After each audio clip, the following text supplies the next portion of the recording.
ये जो आइडिया तुमने बताया अभी तक किसी बच्चे ने बताया। जितने बच्चे हमें बोलते हैं या तो ये बोलते हैं वो लाइव अटेंड कर रहे थे, या तो वो बोलते हैं रिकॉर्डेड अटेंड कर रहे थे। लेकिन ये जो रिकॉर्डेड और लाइव का जो ये आपने मिक्सचर बनाया है, बहुत ही शानदार रहा है। Hello everyone. तो यार आज हम लोगों के साथ सौरभ है। और सौरभ ने आपके इस बार का जो गेट का एग्जाम है, गेट 2024 में, उसको मैं एक तरीके से बोलूंगा कि फोड़ दिया है। ठीक है। तो जो सौरभ है आज इस इंटरव्यू में हम कवर करने वाले हैं जो सौरभ की जो जर्नी है। ठीक है। साथ में जो चैलेंजेस सौरभ ने जो फेस किया है वो सारी चीज हम लोग आज बात करने वाले हैं। हम सौरभ के माध्यम से ही हम लोग जो सारी बातें आपको बताने वाले हैं। तो सबसे पहले तो सौरभ, बहुत बहुत कॉन्ग्रेचुलेशन। ठीक है, हम लोगों की साइड से और यार कंप्लीट टीम की साइड से। ठीक है। तो सबसे पहले तो यार अपना थोड़ा सा ना थैंक यू। आप बैकग्राउंड के बारे में बताइएगा। सर मैं उत्तर प्रदेश के चित्रकूट डिस्ट्रिक्ट से बिलोंग करता हूँ और स्कूलिंग मेरी यहीं से हुई। इसके बाद फिर बीटेक मेरा एबीएस इंजीनियरिंग कॉलेज गाजियाबाद से था। 2019 में मैं बीटेक पास आउट किया। और फादर मेरे जो है लेखपाल गवर्नमेंट जॉब है। और मम्मी मेरे जो हाउस में है। ओके, तो सौरभ आप अभी पास आउट हो चुके हो। आपका पास आउट ईयर कौन सा था? Yes sir. कौन सा सर ईयर था? 2019। अच्छा, 2020 में आप पास आउट हुए हो। Yes sir. Okay okay. तो 2019। अच्छा, तो आपने ये आपका कौन सा अटेम्प्ट था? सर मेरा सिक्स फिफ्थ या सिक्स अटेम्प्ट था। ओके। तो 2019 में दिया था। अच्छा, और आपने जो गेट वाला के साथ जो जर्नी है अपनी कब से स्टार्ट की थी, मतलब कौन से बैच में आप इनरोल किए थे और कब ज्वाइन किया सर था आपने वो बैच? पराक्रम सी बैच ज्वाइन किया था मैंने। ये 2023 का गेट दिया था, उसके बाद जस्ट 2-3 डेज बाद मैंने ज्वाइन कर लिया था। अच्छा अच्छा। तो पराक्रम बैच सी आपने ज्वाइन किया था। Yes sir. ओके, तो कैसा रहा वो जर्नी आपका, मतलब कितना आपको फायदा हुआ? सर मुझे तो लगता है पूरा मतलब उस वही मैंने पिछले साल भी ज्वाइन किया था, क्रैश कोर्स ज्वाइन किया था। और वन शॉट सीरीज भी ज्वाइन की थी। अभ्यास बैच भी ज्वाइन किया था। पिछले साल भी मेरी सर 1191 रैंक आई थी। तो पूरा उसमें भी पूरा क्रेडिट पीडब्ल्यू का ही था। और इस साल जो कॉन्सेप्ट में क्लियरिटी कम रह गई थी, तो उस वजह से मैंने दोबारा से पीडब्ल्यू ज्वाइन कर लिया था शुरू से ही। और उसी का वो है कि 75 रैंक आई मेरी। अच्छा, और लास्ट टू मैंने सारे लास्ट ईयर लेक्चर आपकी क्या लगभग रैंक किए थी? थे।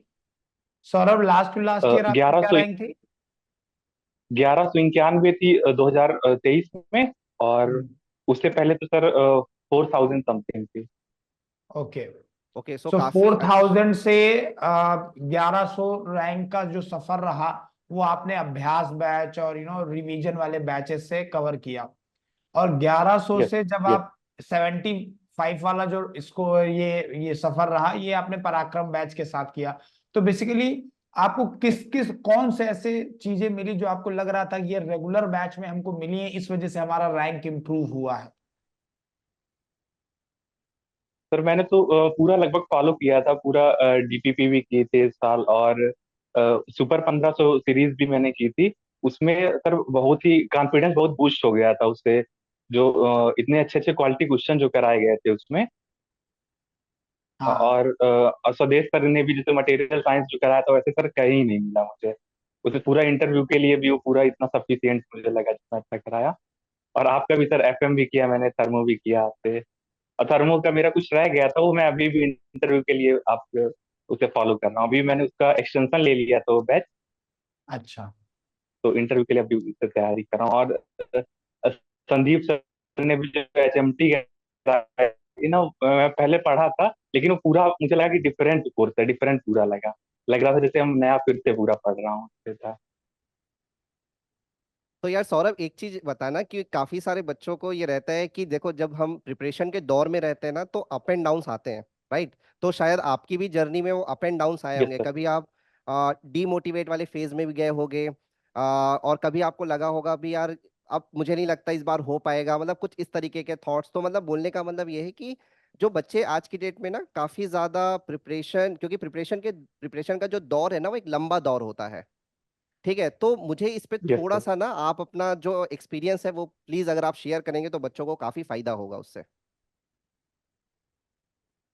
सर अप एंड डाउन तो आते ही हैं, लेकिन वो फिर से रिस्टार्ट करते हैं तो वो ज्यादा उसको कुछ देर के लिए उसको एनालाइज करें कि क्या कमी रह गई। जैसे कई साल दिया पेपर, हर साल कभी कम नंबर आए, रैंक इम्प्रूव हुआ, तो थोड़ा सा एक दो दिन का रेस्ट लेकर के उस पर सोचें क्या कमियां थी और दोबारा रिस्टार्ट करें। और यदि प्रिपरेशन अच्छी है तो हमें लगता है कि हमारा पेपर खराब हुआ है, लेकिन वो तब भी इतना अच्छा नंबर आ जाता है कि वो अच्छा रैंक तब भी होगा। अच्छा सौरभ, ये आपका जैसे कि आपने बताया कि आपका 19 में बेसिकली बीटेक पास आउट था, तो ये जो 4 साल थे ये बेसिकली आपने सिर्फ प्रिपरेशन को डेडिकेट करके रखे थे या फिर कोई जॉब वगैरह भी कर रहे थे? तो नहीं सर, जॉब तो नहीं की, मैं दिल्ली में रह के तैयारी कर रहा था। फिर कोविड जब आया तो मैं घर आ गया था। तो ओके। घर पे कंस्ट्रक्शन वर्क चल रहा था, इस वजह से प्रॉपर टाइम नहीं दे पा रहा था। उसके बाद फिर फादर का वर्कलोड भी ज्यादा था और चीजें जो थी डिजिटलाइज हो गई थी, तो इस वजह से उनको हेल्प करना पड़ता था वर्कलोड में। तो इस सब की वजह से नहीं हो पा रहा था। और फिर पीडब्ल्यू के बैच ज्वाइन किए। और फिर लास्ट में जब 3-4 मंथ बचे थे तो मैं प्रयागराज शिफ्ट हो गया था। वहाँ लाइब्रेरी ज्वाइन करके केवल प्रैक्टिस ही कर रहा था, रिवीजन प्रैक्टिस। अच्छा, जो अच्छा। आपका ये बैच था पराक्रम बैच, ये मुझे लगता है इसकी यस। मोस्टली क्लासेस इवनिंग में होती थी लाइव, तो आप लाइव भी अटेंड कर हाँ लेते थे, रिकॉर्डेड करते थे? सर, मैं क्या करता, एक घंटे बाद ज्वाइन करता था। तो फिर 2 स्पीड में करके देखता था, तो जल्दी टाइम पर कम लगता था। और अच्छा इससे डाउट पूछने के समय पहुंच जाते थे हैं लास्ट में? हाँ। Yes sir. ये डाउट ये इंजन भी था ये सर उस पे। स्ट्रेटजी मुझे बहुत अच्छी लगी तुम्हारी। हाँ। मैं कोई अगर वैसा बच्चा मिलेगा मुझे तो मैं उसके साथ शेयर करूंगा, तो टाइम ये बचाने की अच्छी जरूरत ये होगी। अच्छी स्ट्रैटेजी है वैसे। मतलब मैंने ये जो आइडिया तुमने बताया अभी तक किसी बच्चे ने बताया। जितने बच्चे हमें बोलते हैं या तो ये बोलते हैं वो लाइव अटेंड कर रहे थे, या तो वो बोलते हैं रिकॉर्डेड अटेंड कर रहे थे। लेकिन ये जो रिकॉर्डेड और लाइव का जो ये आपने मिक्सचर बनाया है बहुत ही शानदार रहा है। अच्छा एक चीज सर और रिकॉर्डेड में सौरज। क्या होता है, कंटिन्यूटी नहीं बन पाती है, कंसिस्टेंसी नहीं रहती, तो इस वजह से मैं बिल्कुल। सेम डे ही करता था, बस 1 घंटे का गैप रहता था। नहीं, इसमें जो आपने फॉलो किया बहुत अच्छी बात लगी, मुझे भी बहुत क्रिएटिव लगा ये आइडिया कि जब क्लास खत्म यस। होने से पहले आप वहां पहुंच जाते थे 2x स्पीड करके, और लास्ट में जो भी डाउट्स आए आप अपने क्लियर कर लो सेम डे पे। तो यस क्योंकि सर। काफी बढ़िया टीच इनोवेटिव आइडिया था ये। टीचर क्लास के बाद एटलीस्ट मतलब 15-20 मिनट तो रुकता ही रुकता है डाउट्स बताते बताते। यस तो सर। यार एक चीज और मेरे को पूछना है आपसे सौरभ कि ये जो आपके पास प्रिपरेशन था आपके, तो इसमें सिर्फ आप जो पराक्रम बैच था, ठीक है, जो वहां से आपको कंटेंट मिला, डीपीपीज आपने सॉल्व किया, पीवाईक्यूज लगाए होंगे, टेस्ट सीरीज दिया होगा, उसके अलावा भी और कोई कंटेंट मतलब इधर उधर का कोई सोर्स और कोई यूज किया आपने कि इसी पे आप फोकस रहे? नहीं सर, मैं इसी पे ही फोकस था। इसके अलावा एक टेस्ट सीरीज एक और ली थी मैंने, बाकी ओके। तो पूरा मेन यही सब कुछ। नहीं, हम अकेले। मान लो का पूछेंगे मतलब आपने कभी कोई बुक वगैरह भी फॉलो की थी, या फिर जो पराक्रम बैच में आपको कंटेंट मिल रहा था वो इनफ था? नहीं सर, बुक तो मैंने कोई नहीं फॉलो की, इतना ही कंटेंट सर इनफ था। क्योंकि एक टाइम इनफ बाउंडेशन का भी सर, मोर होता है। देन इनफ था सर। Yes sir. इतने अच्छे क्वालिटी क्वेश्चन थे सर वो। सुपर 1500 और अभ्यास बैच में बहुत अच्छे क्वेश्चन थे सर। वो सारे क्वेश्चन हम लोगों ने खुद बैठ के बनाए थे, मतलब ऐसा नहीं है कि यस सर। हमने किसी से ले लिए, टीए से ले लिए, किसी से बनवा लिए और ला के। वो क्वेश्चन हम लोगों ने खुद फ्रेम किए थे।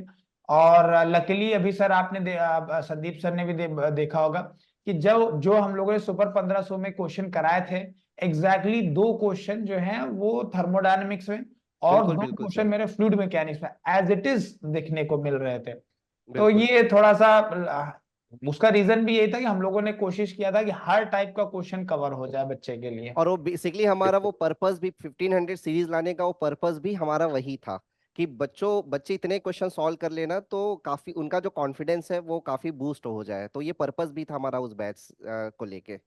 अच्छा एक चीज और मैं आपसे पूछूंगा सौरभ कि जैसे टेस्ट सीरीज आपने कब से लगाना स्टार्ट किया था, मतलब टेस्ट सीरीज आपने जब लगाया तो कैसे, मतलब क्योंकि देखो स्टार्टिंग में तो टेस्ट सीरीज का यही होता है कि मार्क्स थोड़े कम ही आते हैं, फिर धीरे धीरे करके इम्प्रूव ही होते हैं। तो बेसिकली आपने कब से स्टार्ट किया था टेस्ट लगाना?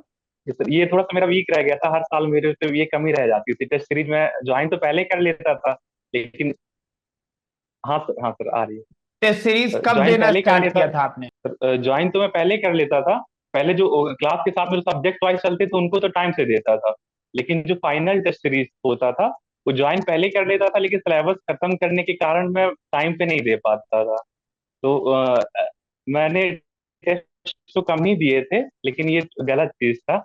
मैंने मुश्किल से 7 या 8 फुल लेंथ टेस्ट ही दिए थे वो। एक्सी का पेपर आपने दिया था? इंजीनियरिंग साइंसेस का पेपर आपने नहीं, दिया था? नहीं, नो सर, नहीं दिया था सर। मेरा पीएसयू का ही एम था पहले से ही, तो इस वजह से मैं एसटी। तो अभी क्लियर है कि आपको पीएसयू में ही जाना है, एमटेक के लिए नहीं जाना है? Yes sir. बहुत बढ़िया।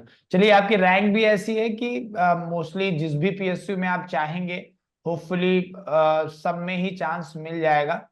और आप इंटरव्यू की प्रिपरेशन स्टार्ट कर दीजिए, और जो भी हेल्प लगती है हम लोगों की, आप बिल्कुल बताइए, हम लोग पूरा हेल्प करेंगे। अच्छा, संदीप एक सर। चीज और सौरभ कि यार जो आने वाले अभी जो बच्चे जो भी प्रिपरेशन कर रहे हैं, सिंस आपकी रैंक काफी अच्छी आई है, तो जो अभी आने वाले जो स्टूडेंट है जो अभी प्रिपरेशन कर रहे हैं गेट 2025-26 के लिए, आपको आप अपनी साइड से उनको क्या मैसेज देना चाहेंगे, जो बच्चे अभी पढ़ रहे हैं उनको? पर मुझे तो ये पीडब्ल्यू का जो कंटेंट है वो सर इनफ है। उसके अलावा अदर सोर्सेज में जाने की कोई जरूरत नहीं कि बुक पे ज्यादा टाइम क्योंकि लिमिटेड है, तो अदर ट्राई करने की जरूरत नहीं है कि बुक लगा रहे हैं। और एक ये कि टेस्ट सीरीज ज्यादा ही दें, क्योंकि मेरे साथ ये प्रॉब्लम हुई थी। मैं शुरू में एप्टीट्यूड में 2-3 क्वेश्चन सर टफ थे, तो उसमें अटक गया था। तो टाइम मुझे लास्ट में कम पड़ गया, 2-3 क्वेश्चन मेरे रह गए थे। सर, ये भी वही सेम प्रॉब्लम एमटीए वाला हुआ है इसके साथ भी। बिल्कुल बिल्कुल। क्योंकि और भी बच्चों से हम लोगों ने बात किया था ना, तो वो भी वही एक दो बच्चों से जब हमने भी बात किया था, तो यार उसमें वही था कि स्टार्टिंग में एप्टीट्यूड में 2 क्वेश्चन में फंस गए जो एमटीए चला गया, और इसके कारण से थोड़ा सा उनका कॉन्फिडेंस बढ़ गया, तो रैंक थोड़ा सा उनका पीछे आ गया। एमटीए बेसिकली देखा जाए तो जो बच्चे बिलो एवरेज है ना, उनके लिए तो एक तरीके से अच्छी बात है, क्योंकि वो वैसे भी उनके पास टाइम ज्यादा ही है, उनको तो वैसे भी क्वेश्चन नहीं आ रहे थे, राइट? तो उनके लिए एमटीए ठीक है। लेकिन जो अच्छे बच्चे हैं ना, उनके लिए एमटीए बहुत खतरनाक है।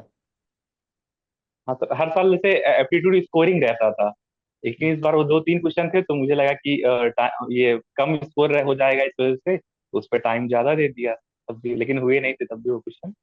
आगे चल के कई क्वेश्चन जैसे जो लग रहा था कि हो जाएंगे लेकिन टाइम ज्यादा लगेगा, उनको दोबारा से नहीं देख पाया था मैं।